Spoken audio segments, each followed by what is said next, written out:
Assalamualaikum warahmatullahi wabarakatuh. Nah, Selamat siang sahabat semua dimanapun berada. Kembali siang ini kita hadir dalam program CSA, jangan salah arah, membaca dan mendiskusikan peristiwa yang terjadi secara jernih agar kita tidak salah arah. Baik, pada JSA hari ini kita akan bahas satu isu yang sedang mencuat di tengah publik, yaitu tentang isu reshuffle kabinet. Ya, nanti seperti apa kita akan diskusi dengan narasumber kita, pakar kebijakan publik, Bang Ahmad Hidayat. Namun sebelumnya kita akan saksikan sama-sama satu video pengantar berikut. Silakan. Presiden Joko Widodo kembali melempar sinyal tentang kemungkinan perombakan kabinet. Sinyal reshuffle kabinet Indonesia Maju disampaikan Presiden Jokowi saat ia ditanya wartawan selesai meresmikan stasiun Manggarai tahap 1 di Jakarta, Senin 26 Desember 2022. Reshuffle, Pak. Ya, dengar. Jadi ini sedang dimuat, apakah Bapak memang akan melakukan hal tersebut, Pak? Akan melakukan reshuffle kabinet, Pak? Reshuffle. Terima kasih, Pak. Sebelumnya pada Jumat 23 Desember, dalam keterangan pers selesai meresmikan Bendungan Ciawi dan Sukamahi di Bogor, Presiden Jokowi mengatakan reshuffle masih mungkin dilakukan. Sinyal perombakan kabinet kembali muncul setelah Partai Nasdem mengumumkan nama bakal calon presiden yang akan didukung pada pemilihan presiden 2024. Saat ini terdapat 3 politisi dari Partai Nasdem yang menduduki jabatan sebagai menteri. Mereka adalah Menkominfo Johnny G. Plate, Menteri Lingkungan Hidup dan Kehutanan Siti Nurbaya Bakar, dan Menteri Pertanian Syahrul Yassin Limpo. Oke, baik. Tadi sudah kita saksikan ya, video singkat tentang isu reshuffle ini yang disampaikan langsung oleh Presiden Jokowi. Nah, ini ada kaitannya dengan deklarasi Partai Nasdem terhadap capresnya, yaitu Anies Baswedan. Gimana, Bang Matbur melihat isu reshuffle ini? Silakan, Bang. Ya, terima kasih, Bro Mustafa.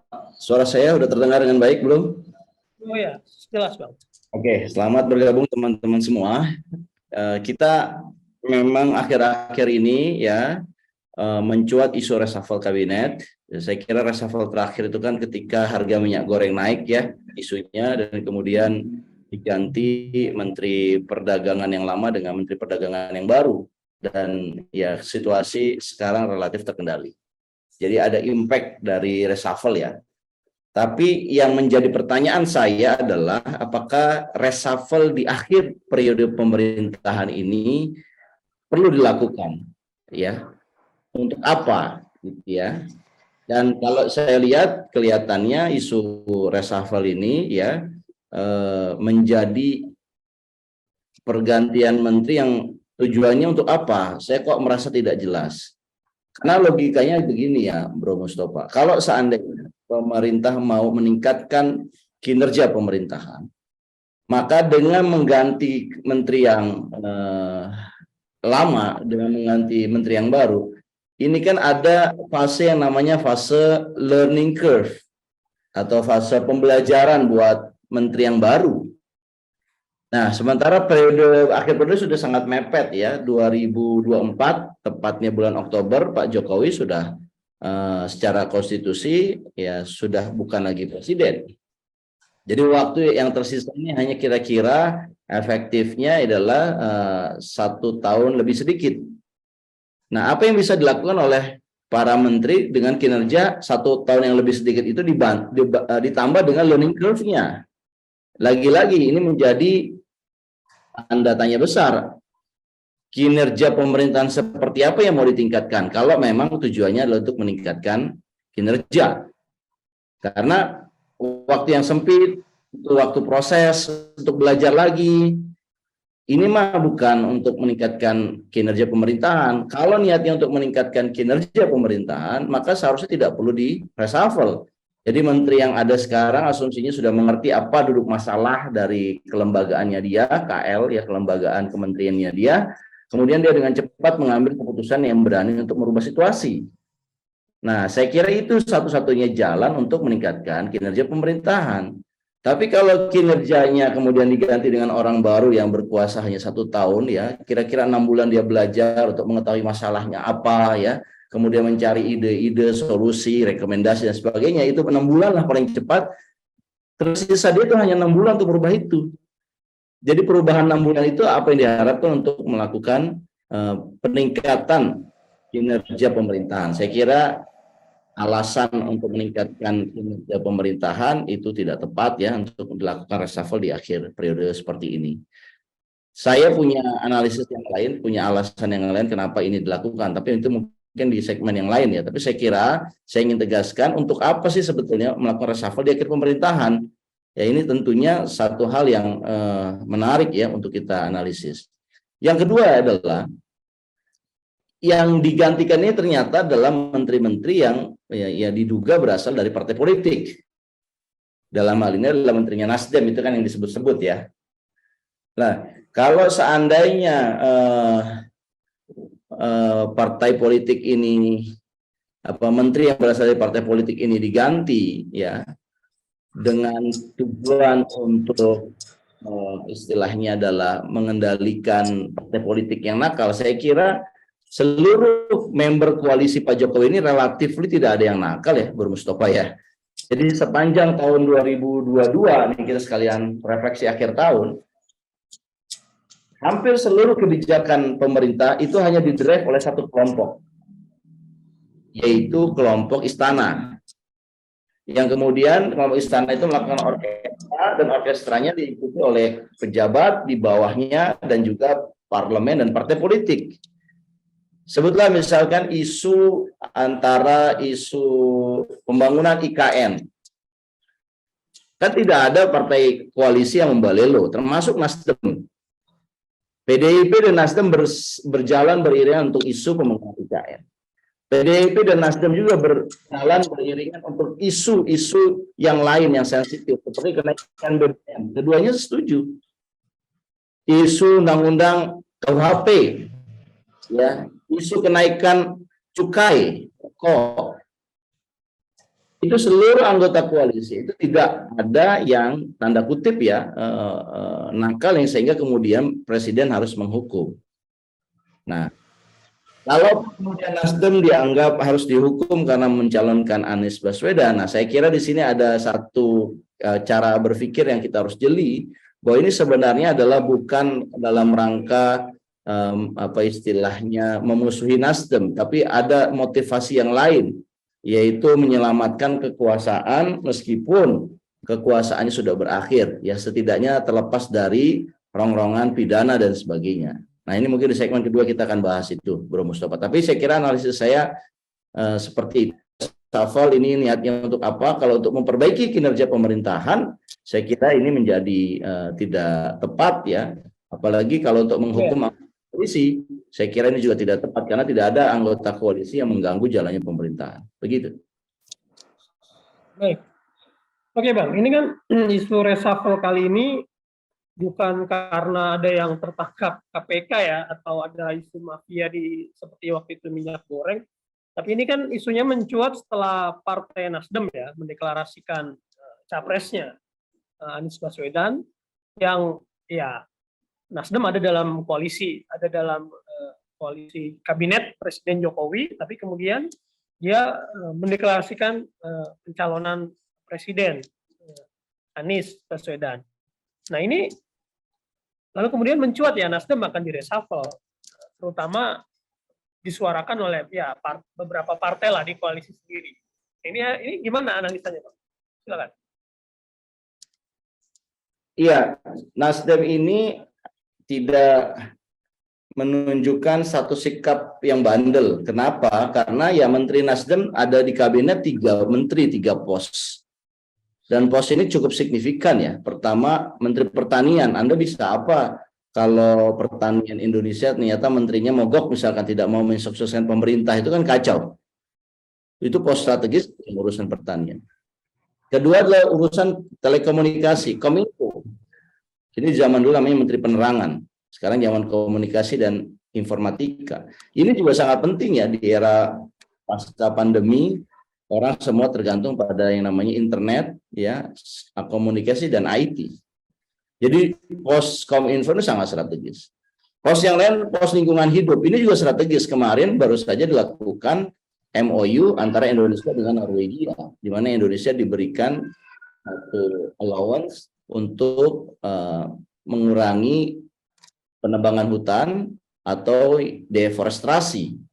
Ini kita dikasih uang. Jadi Kementerian Lingkungan Hidup juga sangat signifikan ya dalam menjaga climate change. Apalagi ya akhir-akhir ini ya, saya kira hari ini ya Jakarta di apa istilahnya diselimuti oleh awan gelap begitu ya, dan kemungkinan ada hujan di situ, ini cukup deras ya.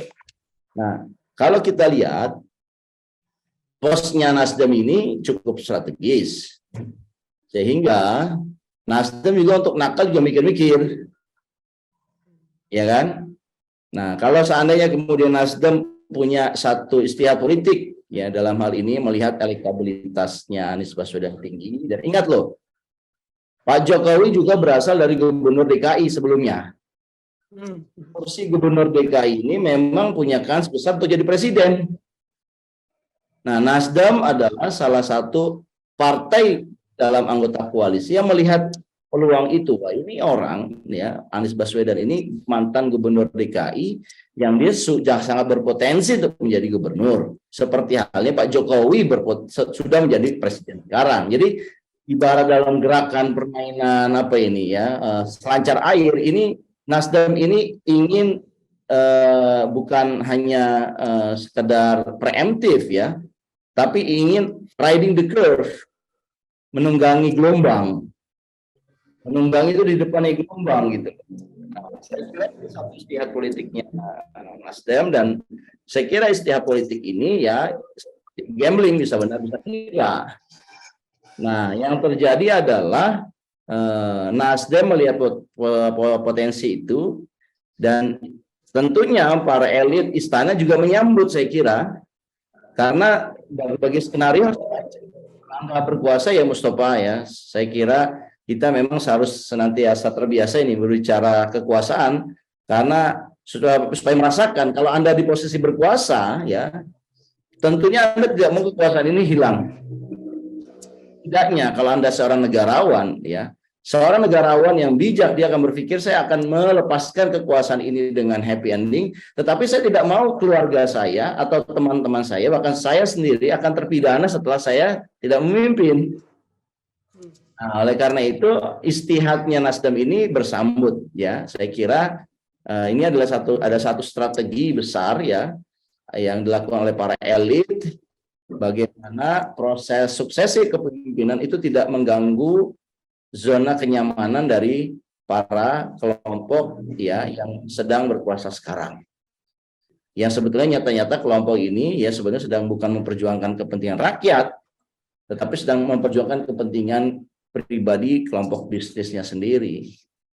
Jadi memang ini agak satu situasi yang sebetulnya tidak normal, situasi yang tidak baik-baik saja yang terkait mengenai sistem ekonomi politik Indonesia. Demikian. Jadi, ya memang dalam politik ini kan kita tidak cuma membaca yang terlihat Bang ya, tapi apa yang tidak terlihat. Artinya tadi kan ada asumsi, ya mungkin bisa jadi reshuffle ini kan, ya sebetulnya di satu sisi memang terlihat misalnya Nasdem ditendang dari kabinet misalnya kan, tapi kan mungkin kita tidak tahu ya, mungkin ada deal-deal lain di belakang itu ya. Gimana Bang? Ya, saya setuju dengan analisis yang mengatakan kalau seandainya Nasdem yang akan direshuffle, maka mungkin yang direshuffle hanya satu saja dari tiga. Kenapa? Jadi reshuffle ini adalah reshuffle yang sebenarnya secara kenakalan koalisi, Nasdem tidak menunjukkan dia nakal, dia mendukung seluruh kebijakan-kebijakan pemerintah. Ya kan? Nah, tetapi harus dibuat kesan bahwa Nasdem ini adalah salah satu kendaraan yang akan menyelamatkan lingkaran istana sekarang. Ya, bukan sekarang tapi di masa depan. Oleh karena itu harus dikesankan biar publik menilai bahwa Nasdem ini sudah benar-benar bukan lagi bagian dari pemerintahan. Jadi checks and balancesnya di situ loh, Bro Mustafa. Jadi saya setuju dengan mengatakan kemungkinan besar hanya 1 dari 3 menteri yang akan direshuffle. Tapi bisa juga 3-3-nya, supaya ada kesan bahwa Nasdem ini memang harus didepak dari koalisi, biar dia berselancar dengan teman-teman di luar koalisi. Suatu saat ya Nasdem ini dapat windfall profit dari politik. Ya, kalau karena komunikasi sudah dibangun dari awal, mudah-mudahan ini berguna buat penguasa yang berkuasa sekarang. Jadi politik itu memang sophisticated ya. Saya juga ingin mengedukasi ya kita semua teman-teman sahabat ANH ya, jangan salah arah, bahwa kita melihat politik itu bukan sekedar politik hitam dan putih, tetapi ini politik yang sophisticated, yang kita harus memaknai ini adalah pertemuan para kepentingan. Ya, para orang yang punya kepentingan itu bertemu, dan kemudian kepentingan-kepentingan yang saling bertemu inilah kalau kita lihat ini akan indah. Mana kepentingan yang kemudian ditampilkan, kenapa dia ditampilkan, ini menarik untuk dianalisis ya. Tapi dalam isu reshuffle kali ini, kalau saya kok berpendapat bahwa isu reshuffle ini sebenarnya adalah satu skenario atau satu sandiwara yang sudah diatur sebelumnya. Pertama, pemilihan kata wartawan yang bertanya di Manggarai yang ditemani oleh Pak Luhut dan berbagai jajaran kementerian ini sudah didesain. Yang kedua, ya, mengatakan bahwa periode ya, kenapa ngomongnya di akhir tahun seperti ini, di saat orang sedang liburan? Karena relatif liburan itu tidak ada isu ya, orang ingin menikmati waktu liburnya ya, mereka kosong. Nah, ini waktu yang tepat untuk memberikan satu pencitraan baru dalam kehidupan politik. Yang pencitraan ini tepat karena tidak ada berita yang dominan di dalam waktu liburan, maka kalau ada satu berita yang dikrik oleh pemerintahan, ini biasanya akan menjadi isu utama. Dan saya kira ini memang sudah didesain pemilihan waktunya di akhir tahun ya, saat orang liburan ya, di tempat untuk pertama kali ya di stasiun Manggarai itu juga semua sudah diatur. Sehingga karena ini semua sudah diatur, yang akan direshuffle pun ini sudah diatur ya, besar kemungkinan 1 atau 2 atau 3 dari Partai Nasdem, dan kabarnya juga ada beberapa partai yang akan masuk. Dalam hal ini adalah partai koalisi pemerintahan yang lain, baik itu Perindo yaitu Tuan Guru Bajang, ataupun mungkin dari PSI ataupun dari PBB, karena 2 partai ini PSI dan PBB kan pendukung pemerintah yang belum punya kursi di kabinet. Nah, kalau itu benar terjadi ya berarti ini sebetulnya bukan memperbaiki pemerintahan, tetapi ada 2, satu membuat kesan supaya Nasdem berada di luar pemerintahan, supaya Nasdem mendapatkan windfall profit dari kejadian ini, sehingga nanti pihak istana merasa perlu untuk meminta balas kebaikan atas apa yang dilakukan, karena bisa jadi diridhoi atau disukai oleh pihak penguasa untuk menjadi partai nomor 1. Karena kita tahu hubungan antara presiden dengan PDIP sebagai partai nomor 1 ini kan panas-panas hangat-hangat dingin, atau panas dingin lah gitu. Ya, satu sisi kemarin kita lihat ada video seolah-olah Pak Presiden itu dipermalukan sebagai petugas partai. Itu kan menimbulkan kesan yang dalam diri Presiden, sehingga Presiden menganggap bahwa ini PDIP, apalagi keinginan Presiden untuk tidak memilih Puan di PDIP ini kan agak alot ya. PDIP internal sendiri, terutama Ketua Umum Ibu Mega ingin berharapkan Bu Puan. Nah, ini kan agak alot. Jadi jaga-jaga kalau seandainya memang PDIP ini tidak mengikuti apa yang diinginkan oleh pihak istana, sudah disebutkan skoci baru yang namanya Nasdem. Lagi-lagi ini adalah sophisticated thinking ya, berpikir kritis tentang apa yang terjadi. Tapi kalau kita lihat dari kelakuan Nasdem sebagai partai koalisi, yang membingungkan buat ini adalah Nasdem ini adalah ternyata good boy, anggota koalisi yang baik. Bahkan saya pernah berdiskusi dengan salah satu pimpinan dari Nasdem, di mana pimpinan ini adalah ketua komisi yang menangani energi. Beliau berpendapat bahwa kenaikan BBM ini perlu dinaikkan. Anda bisa bayangkan kalau Nasdem ingin menjadi partai pemenang pemilu 2024, bagaimana mungkin kok ada partai ingin menang tetapi isunya adalah mendukung kenaikan BBM.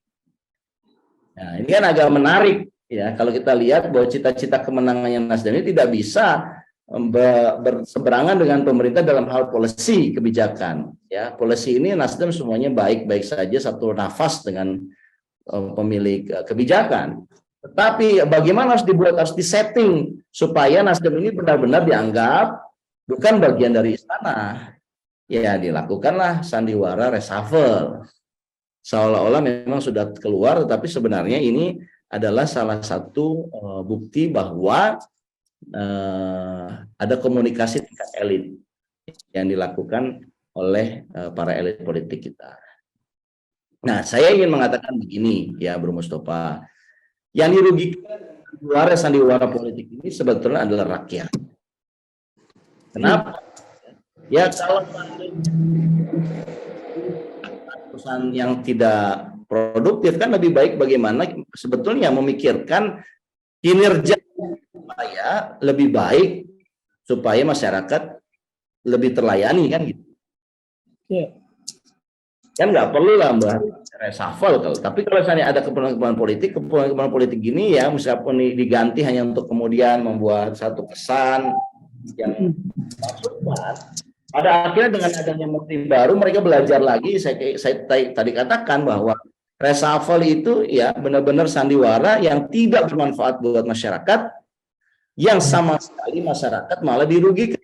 Karena para menteri-menteri baru ini akan belajar dulu mengenali masalah, ya belum kalau dia punya vested interest, saya kira ini akan menjadi kerugian publik. Karena publik yang harusnya setelah mulai Desember 2022 sampai kira-kira Oktober 2024 itu kan butuh layanan publik, ya butuh juga peningkatan kesejahteraan mereka, dan itu harusnya dipikirkan oleh para pejabat publik karena mereka mengatasnamakan publik. Nah, ini kita tidak mendapatkan situasi itu. Yang terjadi hanya permainan-permainan politik bagaimana menyelamatkan diri setelah 2024, dan saya kira itu satu hal yang demikian, Bro Mustafa. Ya, oke, baik Bang. Ini memang sangat menarik ya isu reshuffle ini. Ya, tadi ya termasuk kemungkinan-kemungkinan ya yang sebenarnya terjadi gitu ya. Termasuk mungkin sudah ada deal tertentu antara Nasdem dengan Istana, Bang ya. Ya mungkin saya pikir cukup Bang ya untuk diskusi JSA kita siang ini sambil kita melihat perkembangan ya. Apakah reshuffle itu nyata adanya terjadi, Bang? Siap, Bro Mustafa. Dan saya kira kalau ini skenario-nya, saya kira reshuffle akan tetap ada, Bro. Meskipun mungkin hanya satu menteri yang diganti gitu untuk memberikan kesan tadi penyelamatan setelah 2024. Demikian, Bro. Terima kasih. Baik, Bang. Terima kasih, Bang. Kita cukupkan. Assalamualaikum warahmatullahi wabarakatuh. Waalaikumsalam warahmatullahi wabarakatuh. Sampai jumpa lagi, Bro. Siap.